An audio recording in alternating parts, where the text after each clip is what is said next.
नमस्कार दर्शकों, जेके प्राइम में आपका स्वागत है। मैं हूं विनोद कुमार। दर्शकों, गुलाम नबी आज़ाद जो विपक्ष में राज्यसभा में विपक्ष के नेता रह चुके हैं, कई मरतबा केंद्रीय मंत्री रह चुके हैं और रियासत जम्मू कश्मीर के मुख्यमंत्री भी रह चुके हैं। इतना बड़ा कद है उनका।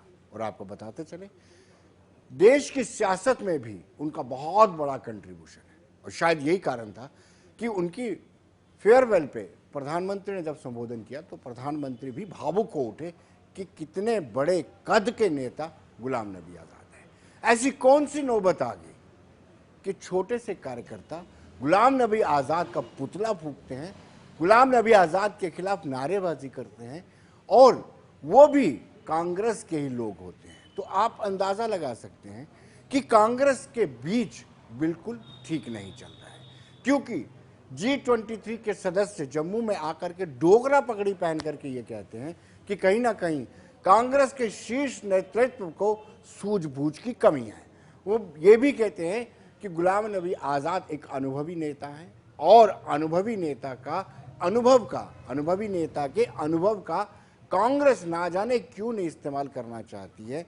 ये कहते हैं G23 के नेता। यानी बगावत तो होगी, लेकिन अब छोटे कार्यकर्ता किसी के कहने पर, किसी के बरगलाने पर गुलाम नबी आज़ाद के खिलाफ प्रदर्शन करते हैं तो कहीं ना कहीं लगता है कि कांग्रेस में सब ठीक नहीं है।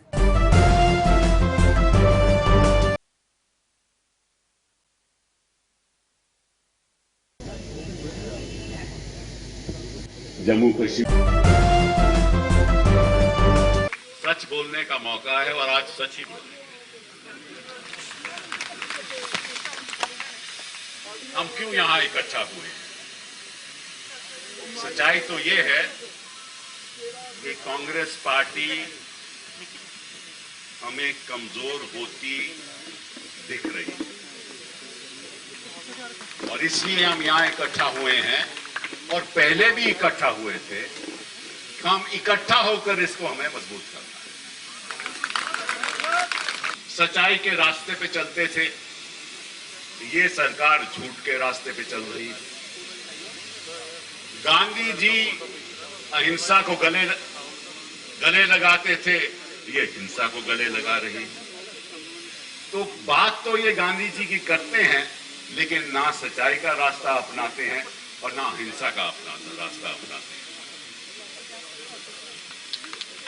अब मैं साधारण रूप से आपसे कुछ ऐसी बातें करना चाहता हूं जो देश की जनता समझ पाए कि गुलाम नबी आजाद साहब का असल रोल क्या है। आप कई बार हवाई जहाज में चढ़ते होंगे और हवाई जहाज में चढ़ने में जो वहां बैठा होता है हवाई चलाने वाला, वो अनुभवी होता है ना। बहुत जरूरी है कि उसको अनुभवी होना चाहिए। दूसरी बात यह है कि उसके साथ एक इंजीनियर भी होता है कि कहीं इंजन में गड़बड़ी हो जाए तो वो ठीक कर देगा। तो गुलाम नबी जी अनुभवी भी हैं और इंजीनियर भी।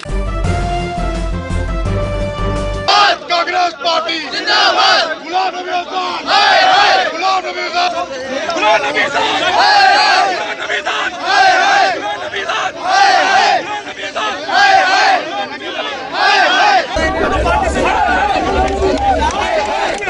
में आप देख सकते हैं किस तरीके से सीनियर कांग्रेस लीडर गुलाम नबी आज़ाद जम्मू में आज प्रदर्शन किया गया।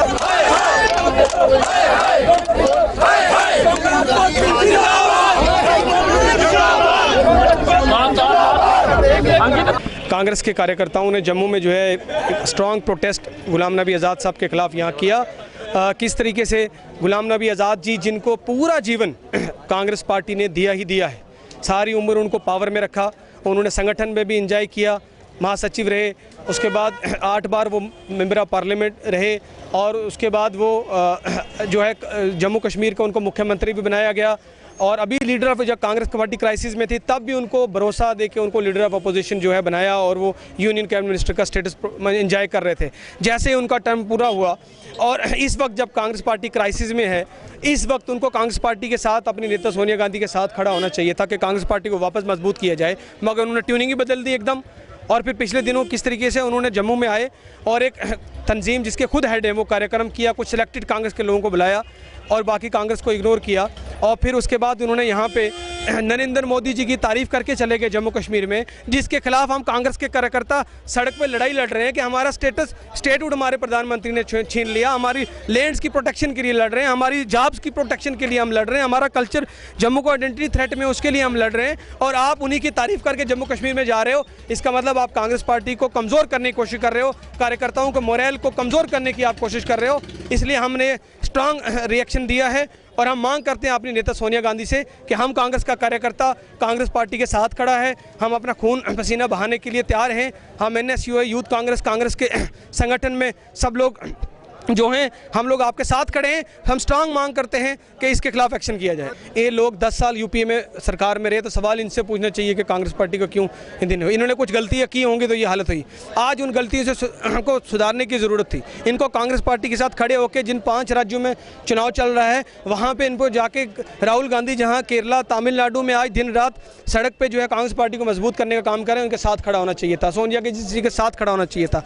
उसके बजाय ये आज जम्मू कश्मीर में कांग्रेस को कमज़ोर करने की कोशिश यहाँ पे कर रहे हैं, तो इससे कांग्रेस पार्टी मजबूत नहीं होगी। वो किसी व्यक्ति के खिलाफ नहीं है, जो उनकी सोच है उसके खिलाफ है।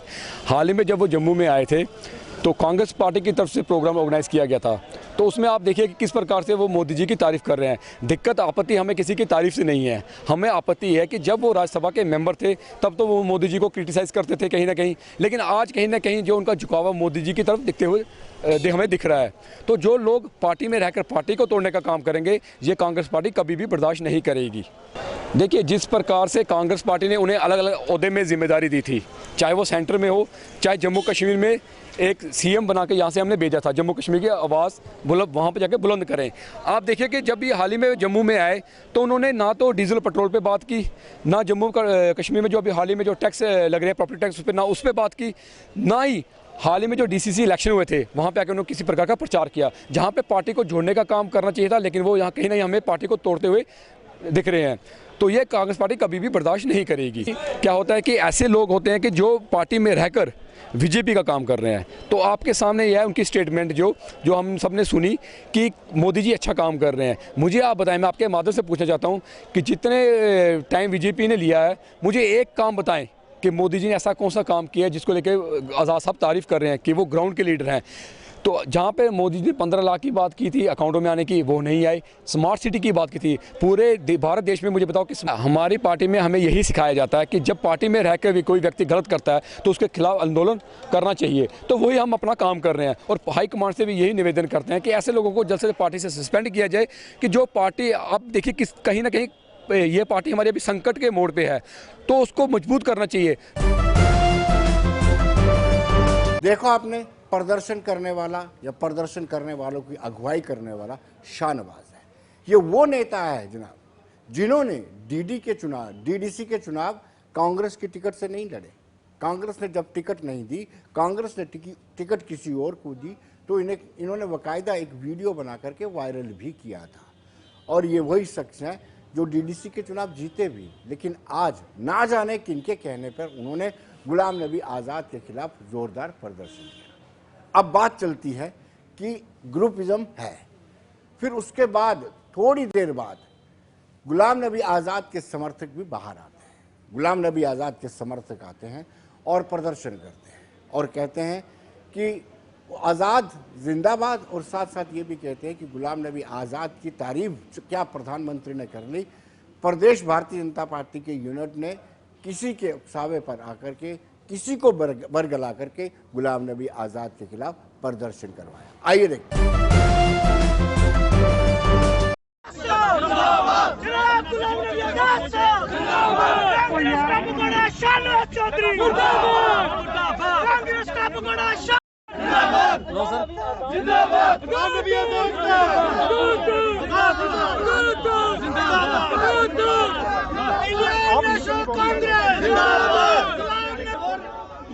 आज का जो हमारा प्रेस वार्ता, जिस प्रकार आप जानते हैं कि गुलाम नबी आज़ाद साहब, जिनका आज हिंदुस्तान की पॉलिटिक्स के अंदर इतना बड़ा कद है, आज शाहनवाज चौधरी जिसने कांग्रेस के अगेंस्ट डीडीसी की इलेक्शन लड़ी, और आज वो कांग्रेस को बताएगा कि कांग्रेस किस तरह आगे बढ़ना चाहती है। गुलाम नबी आजाद साहब की जो प्रधानमंत्री जी ने तारीफ की, उससे कुछ एजेंसियां जम्मू कश्मीर की भाजपा भी जो है वह बुखलाई हुई है, क्योंकि उनको आजाद साहब के खिलाफ और कांग्रेस के खिलाफ बोलने के लिए उनके पास आज कुछ नहीं है। जहां तक बात रही जो आजाद साहब के खिलाफ जिन लोगों ने प्रोटेस्ट किया वो कांग्रेसी नहीं है, क्योंकि उन्होंने डीडीसी इलेक्शन में कांग्रेस के मैंडेट के अगेंस्ट इलेक्शन लड़ी, और वो आज बताएंगे कि कांग्रेस को कैसे मजबूत करना है। जहां तक प्रोग्राम की बात रही, वो प्रोग्राम गांधी ग्लोबल फैमिली की तरफ से ऑर्गेनाइज किया गया था। वो उनको देखना था कि वहाँ किसको इनवाइट किया गया है, किसको नहीं किया गया। गुलाम नबी आजाद साहब हमेशा कांग्रेस में रहेंगे और कांग्रेसी हैं। उन्होंने जम्मू आते ही सबसे पहली पीसीसी प्रेसिडेंट गुलाम अहमद मीर साहब के साथ कांग्रेस ऑफिस में की, और आज कुछ लोग बीजेपी के हाथों से खेल रहे हैं। दर्शकों, स्वाभाविक सी बात है, ये गुटबाजी की बात जब सामने आ रही है तो क्यों ना जो कांग्रेस के चीफ स्पोक्स पर्सन है एडवोकेट रविंदर शर्मा, उनसे फोन लाइन पर बात की जाए। वो फोन लाइन पर हमारे साथ जुड़ चुके हैं। रविंदर जी, आपका स्वागत है। आज वाकई में डिवाइडेड हाउस दिखा कांग्रेस। एक तरफ गुलाम नबी आज़ाद के खिलाफ नारेबाजी होती है, पुतला जलाया जाता है इतने कद्दावर नेता का, और दूसरी ओर गुलाम नबी आज़ाद के समर्थक जो कांग्रेस के कारपोरेटर्स भी हैं और दीगर नेता हैं, वो गुलाम नबी आज़ाद के समर्थन में प्रदर्शन करते हैं। क्या कहेंगे आप, गुटबाजी है कि नहीं? देखिए, ये कोई गुटबाजी नहीं जी। इंडिविजुअल ने अगर कोई प्रोटेस्ट किया है तो हम ना तो उसके बारे में हमको कोई इन्फॉर्मेशन सूचना थी, ना हमारे नॉलेज में है, ना हम उसको अप्रूव करते हैं जी। कि हमारे बड़े सम्मानित कदावर नेता है गुलाम नबी आजाद साहब, और इसलिए कोई भी ऐसी कार्रवाई जो है वो यहाँ पे की जाए वो ठीक नहीं, क्योंकि ये पार्टी हाईकमान इन चीजों का संज्ञान लेती है। गुलाम नबी आजाद साहब को कांग्रेस ऑफिस में पार्टी ने पूरी पार्टी ने सम्मानित किया, हमने उनको विधिवत तरीके से रिसीव किया, सीआरपी किया, मैं भी उसमें शामिल था रिसीव और सीआर करने में। प्रदेश अध्यक्ष ने उनको सम्मानित किया, और उनके ये बोल हैं कि ना मैं किसी बीजेपी में जा रहा हूँ और किसी के रोने को मैं पार्टी नहीं छोड़ सकता। अगर मैं ज्वाइन करना होता तो वाजपेयी जी के साथ बहुत अच्छे संबंध थे, और उस वक्त की वाजपेयी जो है उनकी बीजेपी अलग थी, हमने उस वक्त भी छोड़ा। इसलिए ये प्रयास नहीं है जो लोग दबाते हैं, या कुछ लोगों को हर्ट महसूस हुआ, वो इसलिए कि जो कोई दो साथी सीनियर साथी आए थे, उन्होंने एक नॉन पॉलिटिकल मंच से पार्टी के मंच में तो आजाद साहब ने जो बातें कही है उसके बाद कोई क्यासराई जो है वो लगनी नहीं चाहिए थी, लेकिन वो एक गैर सियासी मंच से आजाद साहब की तारीफ करते करते कुछ बोल जो है, हमारे दो कोई नेता ऐसे थे जो कि जमीन से तो आए नहीं, लेकिन उन्होंने कई ऐसी बातें कही हैं जिससे कांग्रेस का वर्कर राहत जरूर है, उससे कंफ्यूजन जरूर पैदा हुआ कि वो शब्द गुड टेस्ट में नहीं थे जी। उनको आप अप्रिशिएट नहीं करते, लेकिन आजाद साहब ने जम करके बीजेपी सरकार की भर्त्सना की, स्टेट तोड़ी।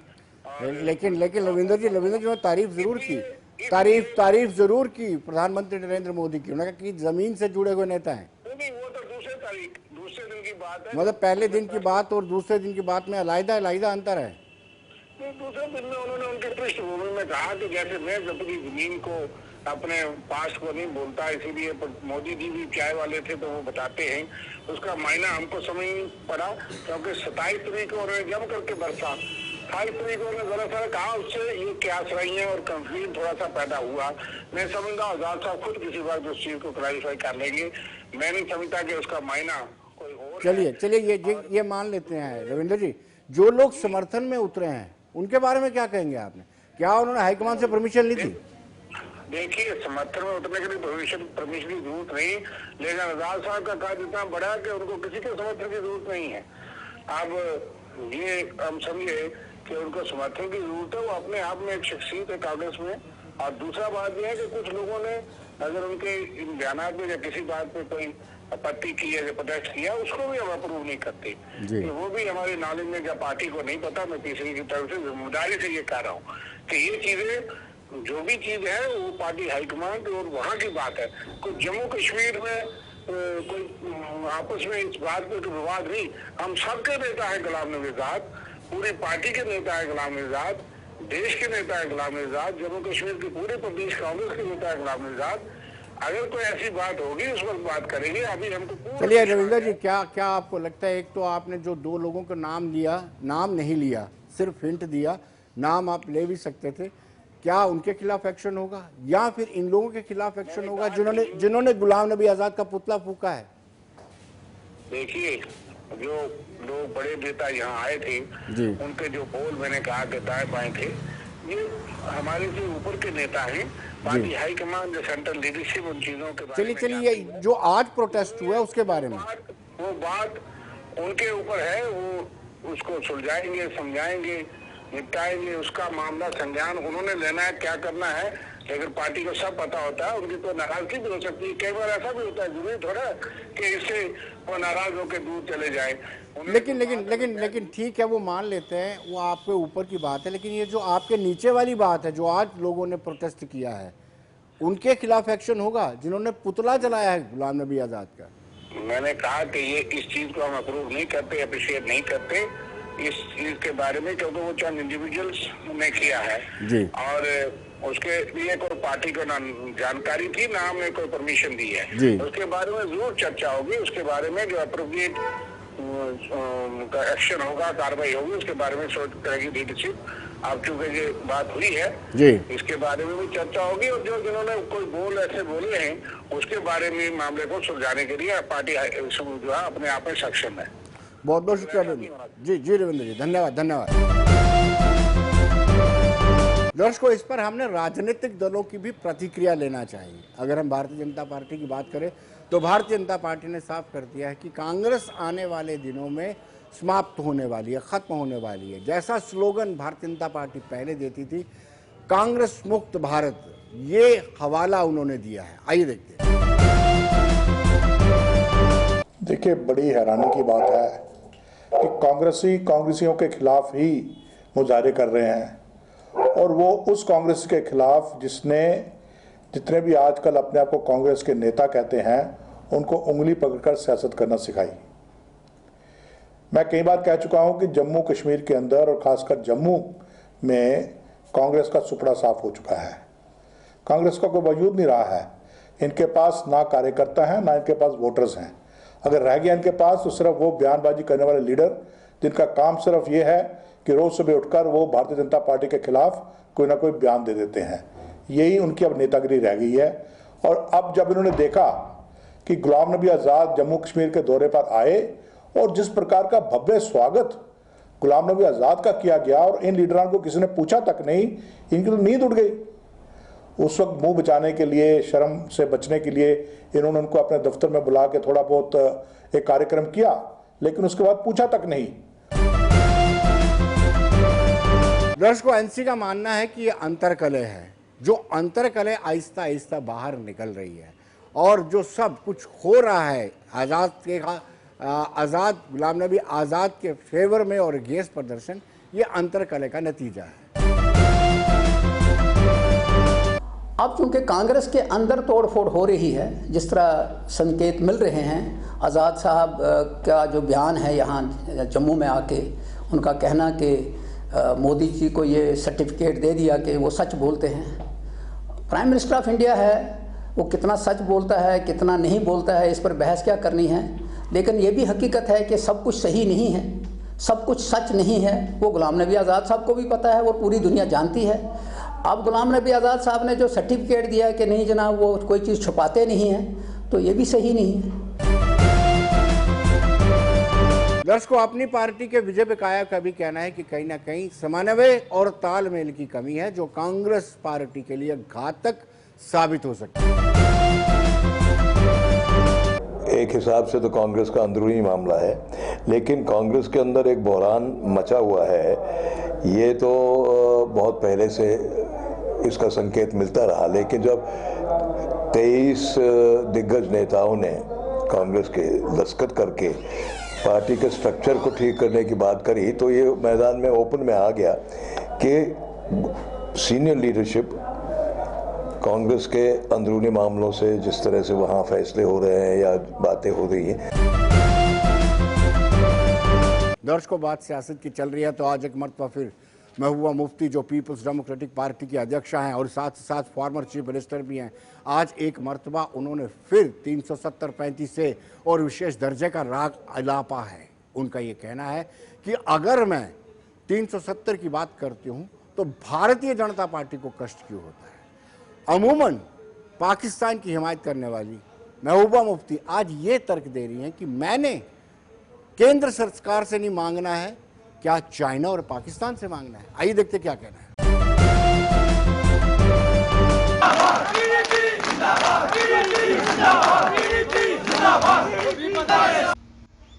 इसलिए ये दहलश फौज वुनकस जाए जाए कोच पर जाए।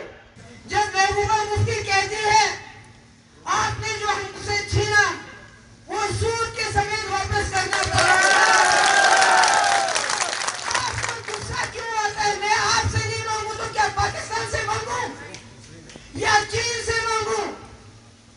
मुझे तो आपसे ही मांगना है, आपकी सरकार से मांगना है, अपने मुल्क से मांगना है, उस पार्लियामेंट से मांगना है जिसने गैर कानूनी तरीके से हमसे हमारी इज्जत, हमारा तशद्दुद,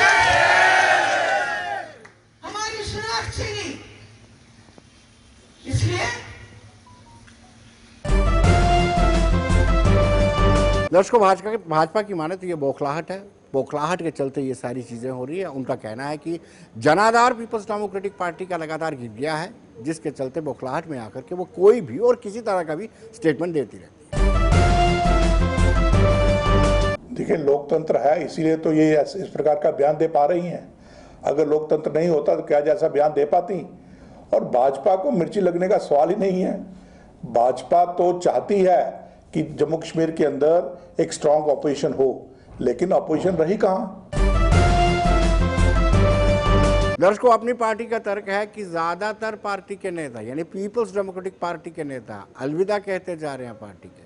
लगातार खाली होती पार्टी को देकर के महबूबा मुफ्ती बौखलाहट में है। यह बौखलाहट का नतीजा है कि वो आए दिन किसी तरह का भी कोई भी स्टेटमेंट देती रहती है। उन्होंने भी कहा स्टेटहुड के लिए हम भी लड़ेंगे, लेकिन साथ में उन्होंने कहा हम 370 वापस लाने के लिए लड़ेंगे। अब महबूबा जी ये कह रही हैं कि 370 वापस लाने के लिए मैं हूँ, स्टेटहुड को वो शायद वापस लाने के लिए दर्जा कम दे रही हैं, तो ये हैरानी की बात है। दर्शकों, क्या ये पढ़ाने का तरीका है? आप एक बच्चे को, टीनेजर बच्चे को नंगा कर देंगे, उसकी पतलून उतार देंगे क्योंकि आप उसको पढ़ा रहे हैं। क्या ये तरीका है? और उसका वीडियो आप सोशल मीडिया में वायरल करेंगे। कल को कोई वो कड़ा या बड़ा कदम उठा लेता है, उसके लिए कौन रिस्पॉन्सिबल है? सारे बच्चे अप टू द मार्क्स नहीं होते, सारे बच्चे फर्स्ट नहीं आते, कुछ लोग फेल भी होते हैं, फेल नहीं होते तो कुछ एवरेज भी होते हैं, लेकिन पढ़ाने का तरीका और सलीका होता है। लेकिन विनायक पब्लिक स्कूल उधमपुर में है, प्राइवेट स्कूल है, इसमें 2 बच्चों के साथ इस तरह सा व्यवहार किया गया है। खुदा ना करे वो कुछ गलत कर लेते तो इसके लिए कौन जिम्मेदार होता। हम सारे दृश्य आपको दिखाते हैं, म्यूट करके।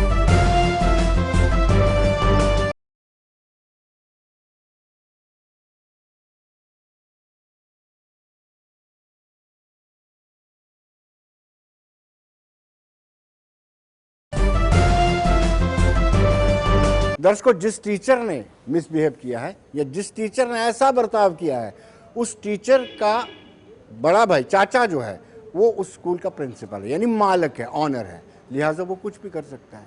जब ये प्रिंसिपल से पूछा गया तो उन्होंने कहा रिश्ते तो जरूर है लेकिन रिश्ते घर में होते हैं। आइए देखते हैं।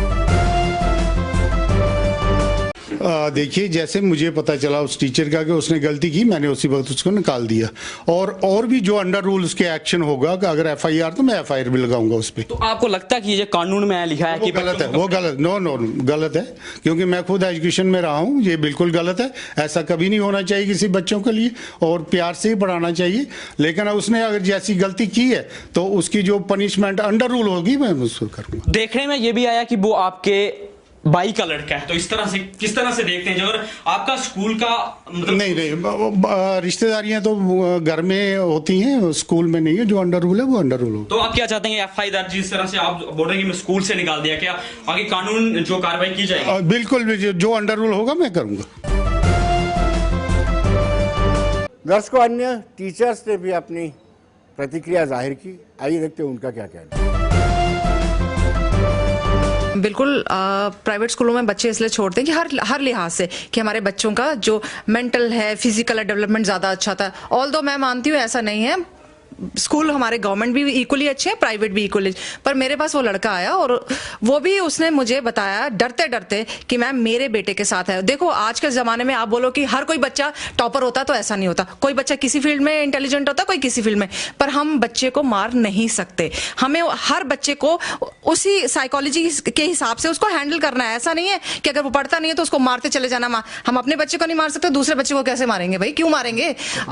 उसके कपड़े उतार के बच्चे को आप खड़ा करके वीडियो बना रहे हो, किसी दूसरे बच्चे से बना रहे हो। वीडियो तो आजकल आपको पता है 2 मिनट में वायरल हो जाता है। तो ऐसा नहीं होना चाहिए। मतलब वो बच्चे को कितनी हरासमेंट होती है। अगर आप अपने बच्चे को खोल सकते हो कपड़े? बच्चा छोटा सा, आप 2 साल का बच्चा गुस्सा करता है, आप स्कूल में पढ़ते हुए इतने बड़े 7वीं के 8वीं के बच्चे को ऐसे साथ करोगे तो बच्चा क्या, कल को खुदा ना खास्ता बच्चा कोई ऐसा काम कर ले, आपको पता है लाडले होते बच्चे कोई, तो किसका नुकसान है?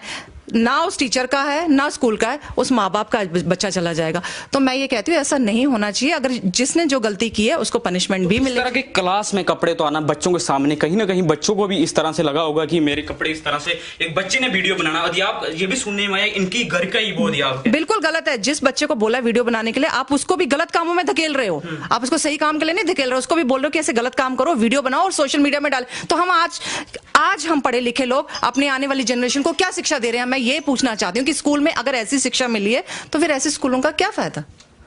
आपने साफ देखा, इनका भी क्या कहना है। इस तरह की शर्मसार, आप ये विनायक पब्लिक स्कूल की मैं बात करूं, कहीं ना कहीं बच्चों को प्राइवेट स्कूल इसलिए छोड़ा जाता है कि वो अच्छी शिक्षा वहां से लें, अच्छे पढ़ें, लेकिन कहीं ना कहीं इस तरह के शिक्षा विभाग पे कार्यप्रणाली पर सवाल उठाए जा रहे हैं। अब देखने वाली बात यह है कि जो प्रिंसिपल से भी हमने बात की, उनका साफ कहना है कि उनके ऊपर FI दर्ज जो भी कार्रवाई जो भी होगी वो की जाएगी। कैमरा पर्सन अंकित के साथ किशोर। तो दर्शकों, बने रहिए देश दुनिया की खबरों के लिए और मुझे दीजिए इजाजत। नमस्कार।